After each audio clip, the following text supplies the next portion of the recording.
How would I describe this piece here? I'd call it a bit of a paradise. I mean, we're surrounded by grain country, a lot of grain farming.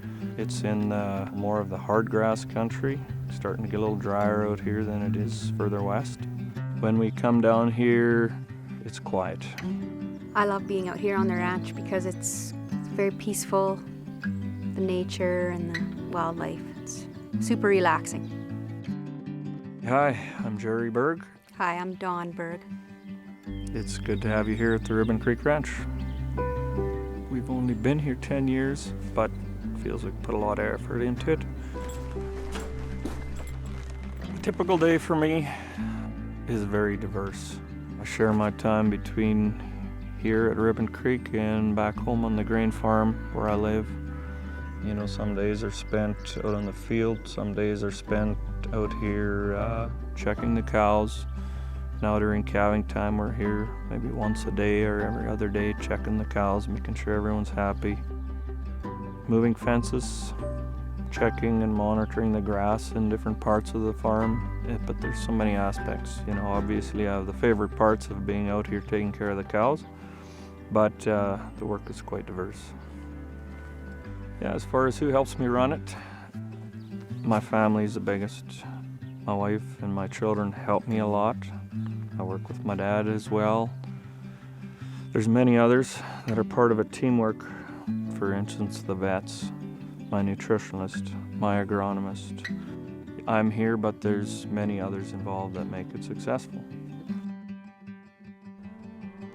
The cattle herd has, it started smaller.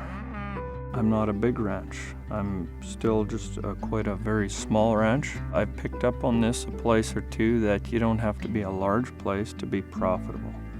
When I would have got this place, I looked it over and I thought, if I'm going to make this work, I'm going to have to work hard to do what I can, make the soil better. And so I started slowly fencing it up into smaller paddocks.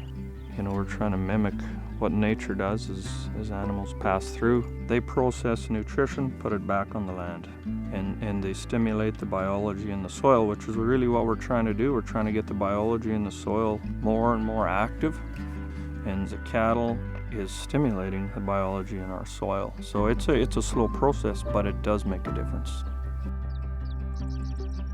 We use solar energy for pumping water. Say, for instance, the cows are down closer to the creek, and if it's at quite a sensitive area, then I have a watering system that uses solar to pull that water out of there. So now I can connect onto that pipeline kind of wherever I want, wherever I have a riser, and I can have water. So it's allowed me to graze at locations that I would not have been able to before, or at least hold them in that location. Well, I'm still trying to learn to manage grass. So if we look on this hillside here, there's quite a bit of thatch left there. I'm trying to take that down, not all the way, but some of the way, to let green new growth come. And they probably won't be on this piece again for another 2 years, and let everything regrow. When you think of cow-calf, the biggest cost that most guys have would be winter feed.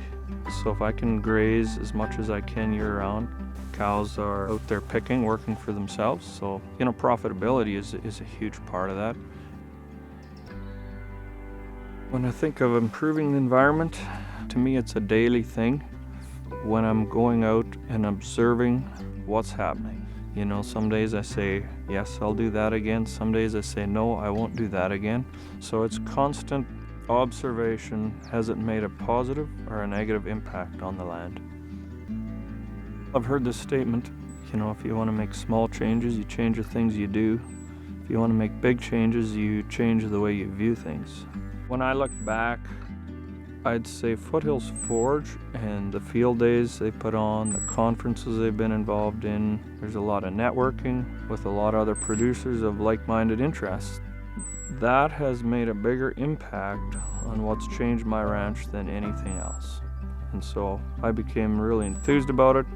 Been a member for quite a few years now, and yeah, it's been a bit of a journey, and it will continue. Well, when I think of receiving this award, I wasn't the one that applied. It was my vet team that asked if they could send in the application. They went to a lot of effort, so I just, I say thank you to them. They're a great team. But I feel very humbled. There's many out there just like me. We're just trying to make a living and do what's best. So I feel very humbled to have got it. So yeah, if we can maintain this place, make it sustainable, make it a place for our children to continue on, yeah, it's important to us.